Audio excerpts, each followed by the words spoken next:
প্রিয় দর্শক দেখেন মশাল জ্বালিয়ে হাতিকে এভাবেই তাড়ানো হয়। দেখেন হাতি যে দৌড় দিচ্ছে মশাল দেখে অনেক দেখেন লোকালয়ে বাড়ির কাছে আইসা পড়ছিল। দেখেন দুইটা মশাল ধরানোর পরে দেখেন হাতি কিভাবে দৌড় দিছে, মানে মানুষও দৌড় পাইরে পাবো না হাতির সাথে। আসলে হাতির কাছে প্রিয় দর্শক হাতির কাছে তো যাই, দেখেন এভাবে হাতি খেলতে অনেক কম দেখা যায়, কিন্তু হাতির ভিডিও তো অনেক দেখছেন। দেখেন ভাই হাতি কিভাবে খেলে, অসম্ভব। প্রিয় দর্শক দেখেন অন্য হাতি আমাদের বাড়ির পাশে দেখেন লুকালুই এসে গেছে এক পাহাড়ের সাইডে। দেখেন এই যে ভাই আগুন মিলছে, দেখেন হাতি দৌড়ান দিছে সিলিকার দিয়ে হারায় যে দেখেন পাহাড় থেকে নামতেছে।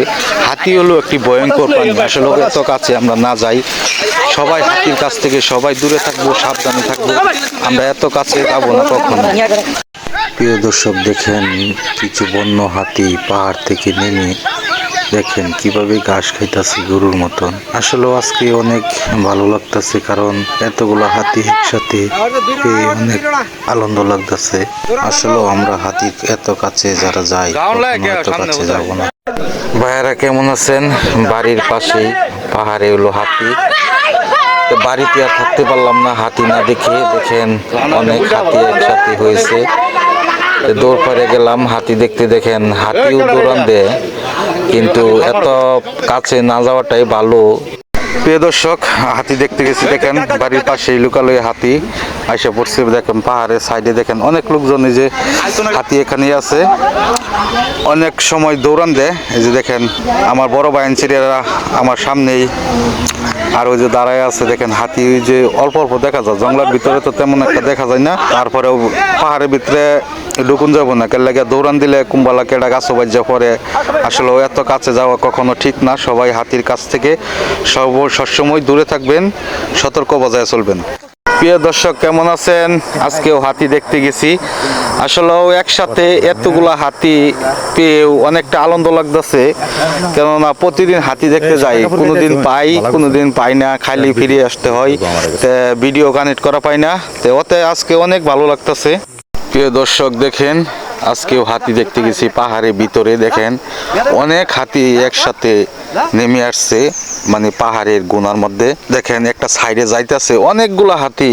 সবাই সবসময় সতর্ক থাকবেন, হাতির এত কাছে কখনো যাবেন না। পাহাড়ের ভিতরে আসলে না যাওয়াটাই চলে। আমরা গেছি ঠিক আছে, অনেকটা দূরে রয়েছি, যাতে আক্রমণ করলেও যাতে আমাদেরকে না পায়। সবসময় দূরে থাকবেন সবাই। প্রিয় দর্শক কেমন আছেন? আজকেও হাতি দেখতে গেলাম। প্রতিদিন বিকালে আমরা হাতি দেখতে যাই, কোনো হাতি আছে বিরসে বাউ করি, তাই আজকেও হাতির সন্ধান পাইলাম। শেষ পর্যন্ত হাতি যেয়ে পাইলাম। দেখেন পাহাড়ের সাইডেই হাতি আছে। যারা যারা হাতি দেখতে ইচ্ছুক, যারা ভালো পান, অবশ্যই আমাদের এলাকায় আসবেন, হাতি দেখবেন। আসলে এটি সব জঙ্গলি হাতি। সবাই ভালো থাকবেন। প্রিয় দর্শক আজকেও হাতি দেখতে গেছি, যাইতে যাইতে অনেকটাই হাঞ্জা হয়ে গেছে। তা যাইও হাতি পাইলাম, কিন্তু দেখেন হাতি অনেক লোকজন, ওরাই 200-300 মানুষ হবে একসাথে হাতি তাড়াইতেছে, আবার হাতি দৌড়ান দিতেছে। তো এই টাইমে আমরা গেছি, যাই হাতি একটুকুনা দেখতে পেলাম। অনেক মানুষজন দেখেন এক চড়ার মধ্যে দাঁড়ায় আছে। হাতিও এতক্ষণ চড়াতি ছিল, এখন পাহাড়ের সাইডে গেছে গা, যে ওই যে দেখা যায়। দেখেন সবটি একসাথে হইতেছে।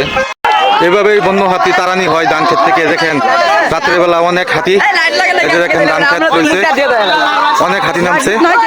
আসলে সাধারণ কৃষকের কিছু করার নাই, দেখা ছাড়া। এই যে দেখেন মশাল ঘুরাইতেছে হাতি, তারপরেও মানতেছে না। অনেক হাতি এখানে দেখেন, এই যে হাতের নাম্বার হচ্ছে প্রচুর হাতি।